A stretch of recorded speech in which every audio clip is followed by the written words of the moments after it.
oh, Dutch is going to make it a little over two times the big blind and fold when he doesn't have shit.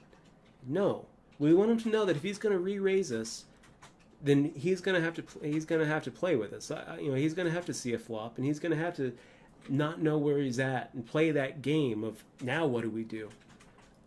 So, if Dost hadn't also been in there, we would have been more likely to fold. But here we go.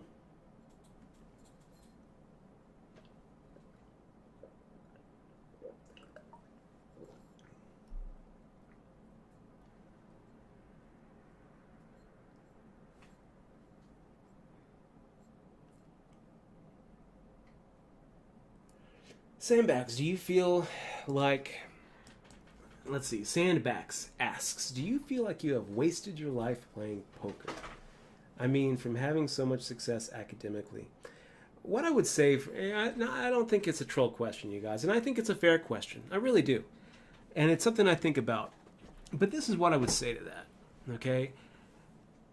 Had I gone the other route, and had I gone the let's work 80 hours in a law firm in St. Louis, work 6 years to eventually, make associate, and another 6 years to maybe make partner, and if I don't, branch out and start my own law firm where I'm practicing some stupid law like, corporate law or securities law, or maybe I do something semi-interesting like, criminal law and hate myself because I'm defending guilty people all the time, or, something that, there's always work in like family law, and trying to get a guy out of paying too much alimony to a wife that wasted the best years of her life, shipping out 3 kids for him while he was building a career. I mean, would I feel better about myself if that's what I did with my life? I don't think so. I really don't. I actually think like, for as much criticism as poker players take for kind of being bottom feeders. The path that I was taking is even worse. That I was taking was even worse, really. When it goes off. Yeah. Do we just wait? Yeah, you just wait, refresh. It just means that we dropped a couple of frames.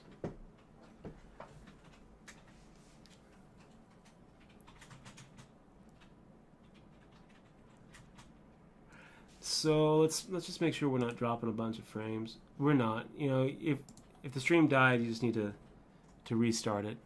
And I don't know exactly where I died. I was answering the question about, do I feel like I've wasted my life playing poker? I really don't. I think that, one thing that poker gives you is a lot of time to think, a lot of freedom. Now, do I think that I wasted 1,300 raising with Ace-9 suited under the gun when M. Lawson re-raises more than 3 times? Yes. I'm not going to continue with this hand. I'm going to go ahead and give M. Lawson, which is pretty much the only stack at the table that can bust me. I'm going to go ahead and give Ted or Michelle credit for having Ace-9 suited beat. If they were bluffing, well, hats off to you, Mr. and Mrs. Lawson. This is why you've won bracelets. Well, actually just one bracelet. For anybody watching, so we got M. Lawson here in the in the seat across the table from me. I got to think that is Ted or Michelle Lawson. And let's see, do we actually have David Skolansky out? Yes, we do. 50th. I think that we have a winner, and I believe that is Poker Pete. No, not Poker Pete. We've got Dollar Thrill. Dollar Thrill is the winner, I think. Is that right, Michelle? Michelle. What? So we got Skolansky out. Skolansky is not going to be heads up. I'm watching it. So who in the chat won it? Is it But I'm watching it. He's not out. He is. Oh, he did? Yeah, oh, he's out. Well, delay. So I think Dollar Thrill is the one who won that.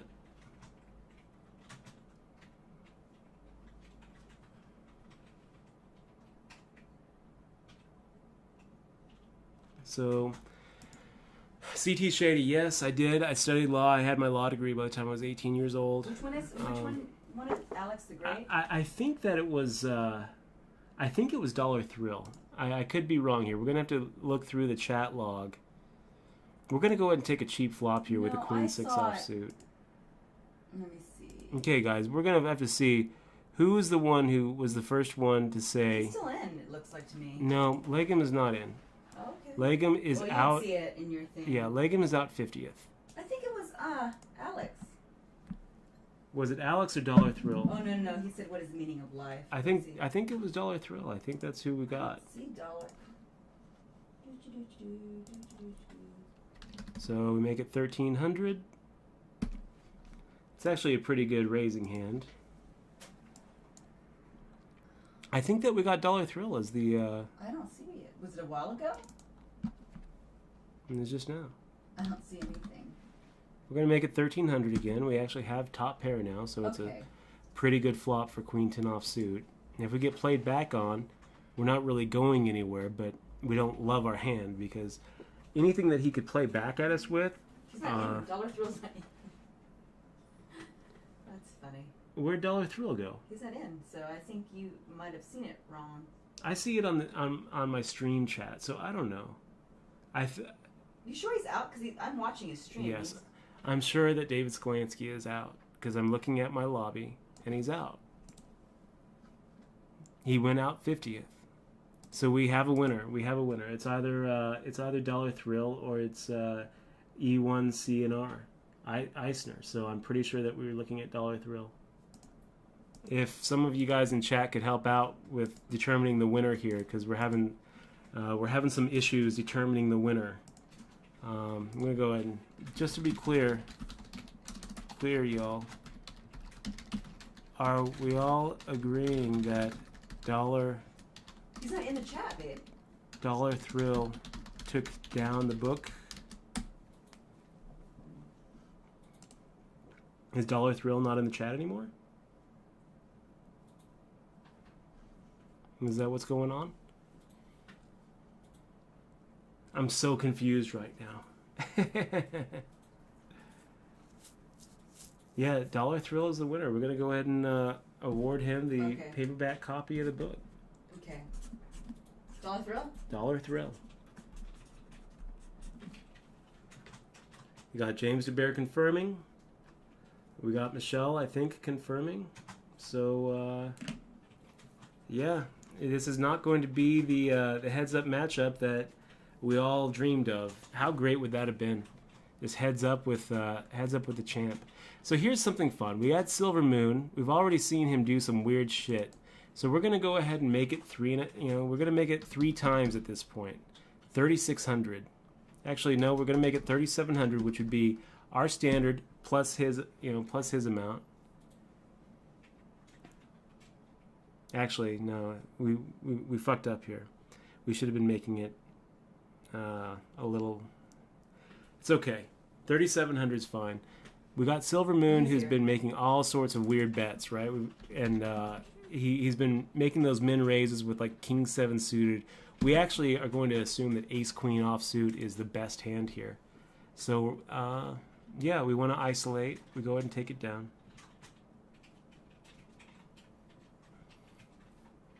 And that worked out pretty perfect for us. So here, we go ahead and make it 1,300 with the A6 offsuit. You know, an argument could be made for kind of taking a step back. We just made a move against Silver Moon and, you know, was able to pick up a nice little pot. But I kind of feel like, you know, with only 1, 2, 3, 4, 5 people behind us, A6 offsuit is strong enough to go ahead and just try to take it. You know, try to take the flop. Try to take it without a flop. You know, Zizzy is sitting here kind of short stacked with 20 big blinds. You know, not really at a spot where she wants to, you know, waste any more chips with, you know, if she looks down at like 7-4 offsuit, she's not coming along. So, yeah, we like it. And let's see where we're at now. Right now we are 5th out of 46. Pays 15. Feeling pretty good. Feeling pretty good about this. Let's go ahead and bring up the lobby so you all can see where we're at.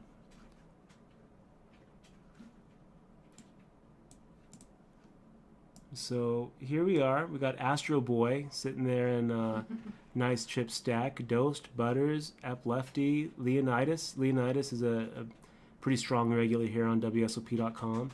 And we got the Lawsons, which, you know, you can never count out a World Series of Poker bracelet winner to take a $30 rebuy tournament down. So would much rather see one of these other guys have the loss in chips than them. But who we really wanted to see Skolansky in it. You know, my dream final table would have included this man right here, and there he is, 50th. So R.I.P. R.I.P. Sorry to see it. I would have really liked to see that. Really would have liked to see that match. Okay, so here we are. We're going to get a chance to take a weird hand into a cheap flop and flop just a crazy strong hand and just crush them. So, no. It didn't happen. It didn't happen this time, guys, but we have 80 big blinds. We're risking, essentially one big blind getting, 7 to 1, something like that, plus implied odds. So these kind of weird hands, 3-5 offsuit, are the kind of hands that can really wake somebody up. If we do happen to just hit the flop hard, a lot of the times they're going to have a very strong second best hand that they're going to be giving away a lot of chips. Sometimes all their chips. Sometimes all of it. If the flop does come out freaky, like 6-4-2, and we're up against pocket nines and a pair of fours, a lot of money is going to get in. So those kind of hands, 5-3 offsuit, actually play better in those spots than hands like king 3 offsuit, or like a queen 6 offsuit. And because when you hit them, you feel much more comfortable about where you are in the hand than if you have a holding that your opponent's, your pre-flop raiser and your pre-flop flatter, could be matching with a better kicker. So this is going to be a nice little hand. If everyone folds to us, we'll go ahead and pop it up. If ZZ raises, I don't know what we're going to do, but if Silvermoon raises the minimum, we'll go ahead and come over the top of Silvermoon. So here we've got ZZ coming in for a little over 4 times the big blind, which is a pretty big bet. I don't like the bet. I'm tempted to come over the top of her, but I just feel like she's not going anywhere, and the chances that ace 10 offsuit is just dominating her range is pretty much zero, nil. So we just go ahead and fold. See the next hand. This is kind of a weird spot. We got Cody 10 coming in for more than 3 times the big blind. This is basically the same situation that we had, right? Where every single move here feels wrong. It feels wrong to raise. It feels wrong to just flat here, and it feels wrong to fold. So, what's the lesser of 3 evils? I think the lesser of 3 evils, when you don't know what to do, when everything feels wrong and you don't know what to do, it's okay to fold. Just get rid of it. Maybe we have the best hand, maybe we're dominated, but in those situations where nothing feels right, just get rid of it and let's see what happens. See, now we get to feel like a genius, because there's no way we would have been able to withstand that kind of heat with the big blind shoving 34,000, and we're probably going to get to see what it is. There's enough in the pot now that Silvermoon is probably coming along for the ride. Wow. And you just have to shake your head at that one, So we get to dodge a bullet, which is always fun. And Silvermoon gets to go home with a nice bad beat story, telling everybody how he put his last 10,000 in by just flat calling a 3 times the big blind raise with 6 high, and then calling a big blind shove with 6 high. This is why we can do what we do for a living, you guys. It's not because we play so far above the rim. It's because we're playing with kindergartners. That's the only way that I can, make sense of that move is, someone just jumped on his father's computer when he was away at a bar somewhere, jumped on his account, and decided to play a little poker. Okay.